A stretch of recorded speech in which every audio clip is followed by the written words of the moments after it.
Mapagpalang araw mga kataba. Marami tayong okasyon na pinuntahan, kumain ng karne, at kung ano-ano pa. Isda naman. Yan, mag-i-steam naman ako ng ating tilapia. Meron tayo ditong pampalaman sa tilapia. Yan, isasalang ko lang to sa kawali. Yan.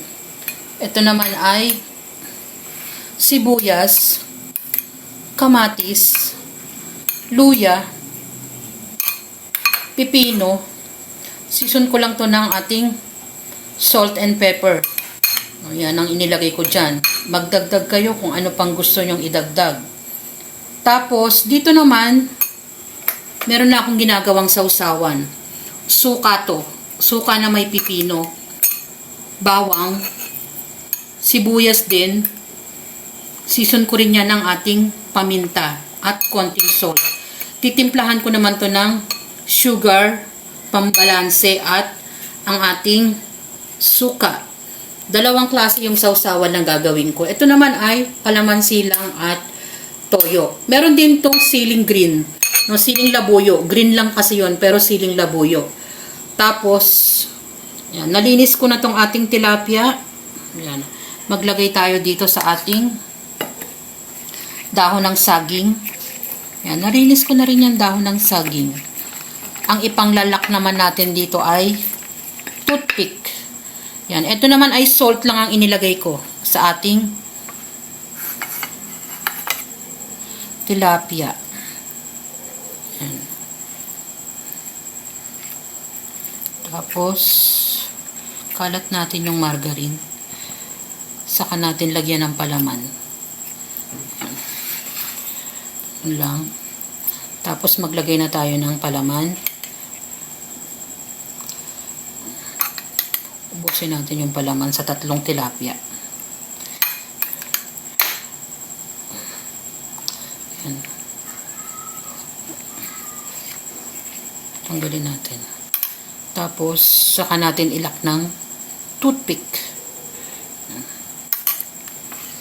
Yan. Ganun lang. Yan. Dito sa kawali, naglagay ako ng konting tubig. Tapos yung matigas na part ng saging, yan, nilagay ko dyan kasi yan yung magiging tuntungan niya o patungan ng ating tilapia. Yan, medium heat lang. Tapos, pabayaan lang natin dyan, ma-steam. At babalikan natin maya-mayang konti. Takpan natin. Pabayaan lang natin yan. Balikan natin mamaya. Yan. Binaligtad ko na. Dahan-dahan ko lang siyang binabaligtad. Tapos, mai-evaluate naman natin pagluto na yung ating isda. Yan. Makikita natin pagluto na yung tsura ng ating isda. Yan. Pabayaan lang natin siya dyan. At kumulo pa ng ma-steam pa siya ng ma-steam. So, ganun lang. Ulit-ulit lang naman yan.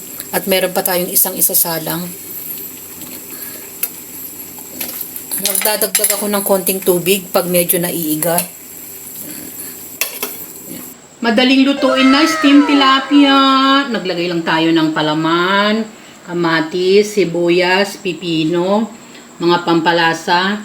Meron din siyang luya, mga kataba. At in-steam ko lang yan sa kawali. Naglagay ako ng pambalot na dahon ng saging para mas mabango, mas malasa yung ating isda. Ang kanyang sausawan, dalawang klase, napakasimple din. Toyo kalamansi, naglagay ako ng isang pirasong sili. Suka na may pipino at sari-saring mga pampalasa rin tulad ng bawang, sibuyas at kung ano-ano pa. Yan na yung ating dish for today, ang ating steamed tilapia at ang kanyang sausawan. Enjoy, kumain at maging masaya. Nawa, itong pagpasok ng taon ay maging masagana ang ating buong taon at kung ano man ang ating kaharapin, mga kataba. Tignan natin yung aspeto ng buhay na kasama yon. Salamat sa panunood at Bye! Ingat mga kataba!